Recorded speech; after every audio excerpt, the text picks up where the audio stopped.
خۆشەویستان دەچینە خزمەت فەرموودەیەکی پێغەمبەر صلی الله عليه وسلم.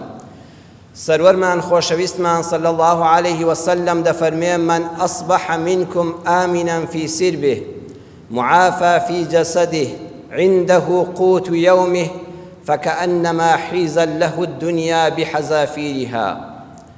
پێغەمبەری خوا صلی الله عليه وسلم فەرمووی سێ خەڵاتی خوای پەروەردگار هەیە، هەر کەسێک ئەم سێ خەڵاتە بێنێتە بەر چاوی خۆی. خەڵاتی یەکەم، هەر کەسێک بەیانی کردەوە ڕۆژێکی نوێ بەسەرتا هات سەلامەت بووی، بێوەی بووی، بێدوژمن بووی، توانیت بەیانی لە ماڵ بڕۆیتە دەرەوە، هیچ شەک و سیلاح و دەماچە و کڵاشیکۆف و حیمایەکت نەبێ. شەو کە گەیشتەوە ماڵەوە بەبێ خەم لێی خەوتی، لە کەس نەترسای، دوژمنایەتیت نەبوو. جا سیربیهی زانایانی حەدیث فەرموویانە یعنی فی نەفسیه ئەو فی قەومه، وەکو شەخصی خۆت دوژمنایەتی لەگەڵ عەبدی خوادا نەبوو، بەبێ چەک و سیلاح دەڕۆیشتە دەرەوە، کورد دەڵێ بەبێ پشتێن، شەویش لە ماڵەوە ترست لە خوا نەبێت، لە عەبدی خوا نەبوو، بەبێ خەم لێی دەخەوتی.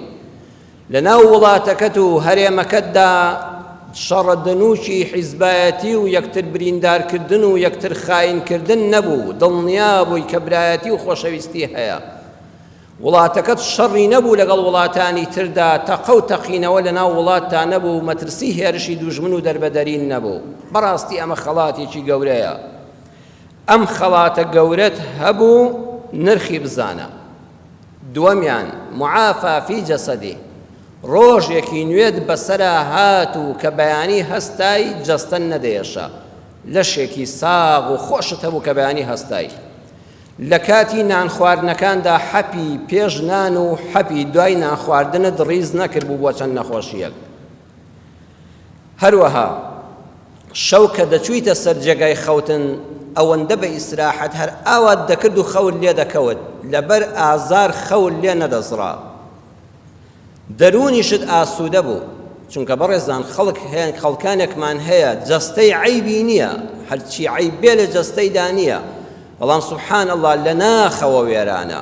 ئەو جەستە ساغا بژێوی ژیانی مسۆگەرە، حرمەت و ڕێزی هەیە، دوژمنی کەس نییە و کەس دوژمنی نییە، لە کەس ناترسێ و کەس لێی ناترسێ، کەچی ئەم سەرزەویە بۆ ئەو جێگەی نابێتەوە، لە خۆی بێزارە، ئەوەی لە سینەیەتی دڵی خەریکە دەتەقێ، تۆ خوا ڕەحمی پێکردی وانە بووی، دڵت خۆش بوو بە شتەکان.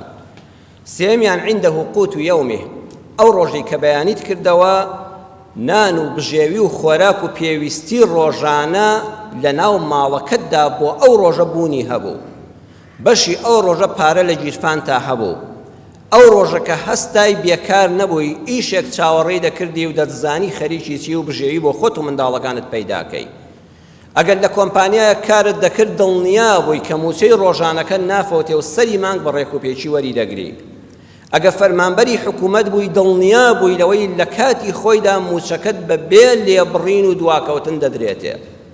هەر کەسێک خوای گەورە ئەم سێ خەڵاتەی پێبەخشی، بێوەیی و سەلامەتی و بێدوژمنایەتی و مشکیلە، جەستەی ساغ و دەرونی ساغ، بژێوی ژیان و کاری مسۆگەر و موچەی ڕێک و پێک، فكأنما حيزا له الدنيا بحذافيرها. سرور صلى الله عليه وسلم فەرمووی تۆ خۆت بە پاشا بزانە، وا بزانە سەر تا سەری ئەم زەویە لە ڕۆژ هەڵات بۆ ڕۆژ ئاوای هەر هەمووی مڵکی تۆیە، ئەوەندە خۆت بە دەوڵەمەند و شادمان بزانە.